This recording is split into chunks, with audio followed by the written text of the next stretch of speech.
මොන බලන්නක ස්වාමීනි දරුවන් සූදු ප්‍රකාශ කරන විදිය. දරුවන්ට බල ඉඳලා මං ආව කොයි ටිකක ගෑණි කියලා බලන්න. ඉතින් ඊට පස්සේ බලනකොට ගෑණිනේ වැඩි. ඒ මොකද බල? ගෑණි මොකවත් නැහැ කුසි. කුසි. ඒකී බංකුවක් තියාගෙන ඉඳගෙන අපේ අම්මේ පුදු බැඳිල්ලක් දේවයන් වහන්සේ. මහා සේනාධිපති තමන්ගේ සදාදෙනේ ස්වාමියා මේ ලෝක ධාතුවේ සදාටම සමුගත්තට පස්සේ තමන් ඉතින් ඇත්තටම බිරිඳ හදා බැලපෙනවා ඒක සාධාරණයි. ඔබ වහන්සේට කියන්නේ ඒක තමයි. මේ ඉඳගෙන. ඉක්කයි ගෑණි යනවා. කොහොමද මහා සේනාධිපති? අනේ ඉතලා මට. ආය කවුද? මගේ දෙයියා. පුදුමාකාර දුකක් දැනෙන්නේ. අයි මන්දාලා ගියේ මගේ රත්තරනේ.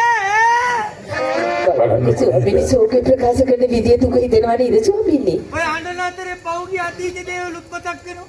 මතක් වෙනවා තමයි අවසාන මොහොතේ මතක් වෙනවා තමයි. තික්ක මරන්න මොහොතකට කලින් මොනවද බල කරලා තියෙන්නේ මතක හිටින දෙයක්. නාඩකියා. ඔබ නාඩකියා.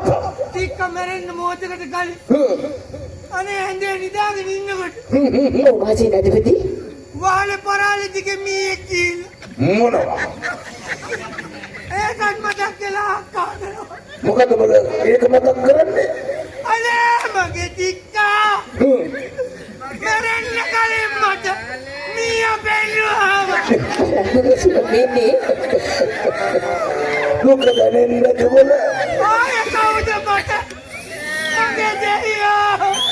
ඉතින් මහා සේනාධිපති ඉස්සරහා ඉන්නවා. මුදු හත්තික බැඳලා. මුදු සරන් ඇඳලා. බඩ තුන් දෙනෙක්. මොන බබල් බඩ තුන් ඒ දෙනෙක්. හිතේ දෙවෙන්නත් ගමේ මරණාධාර සමිතියේ සභාපතියි ලේකමුයි භාණ්ඩාකාරී. ඒ මොන කොහොමද හොයාගත්තේ? බඩ ගෙඩිපේ. ඒ මොකද බඩගිනි? ඉන්නවත් නැහැ. මොකද බල කවුද? සභාපති ලේකමුයි. බඩවල් ඒ බඩවල් සමාජික මුදල් හොරාකාර. මහා සේනාධිපති මුටි කන්නනේ. ඒක තමයි. මෙහෙම. ඔබ ළඟ මන්දියා වන්න කුඩු කුඩු ගන්නවා.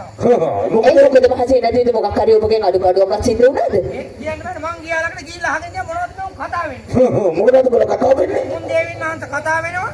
ටිකක් මිනිහ ළඟ තියෙන ඇත්තම දෙකක් නෑලු. ඉතින් මහා සේනාධිපති මගේ කකුල් දෙක තුරටියෙන් ගලවලා වකුටු කරලා තියෙනවා. සුවරදී ඇත්තද දෙකට. වරදකුත් නෑ මගේ.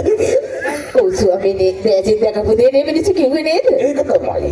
ඉතින් ඔබ මොකද කිව්වේ මහා සේනාධිපති? කැමති වුණා ඒක නුඹලා. ඒක ගොඩක් කියන කොරණ දෙන්න දෙන්න මං ගියා සභාපති ළඟට. සාධාරණයි. ගිහලා සභාපතිතුමාට කිව්වා සභාපතිතුමා.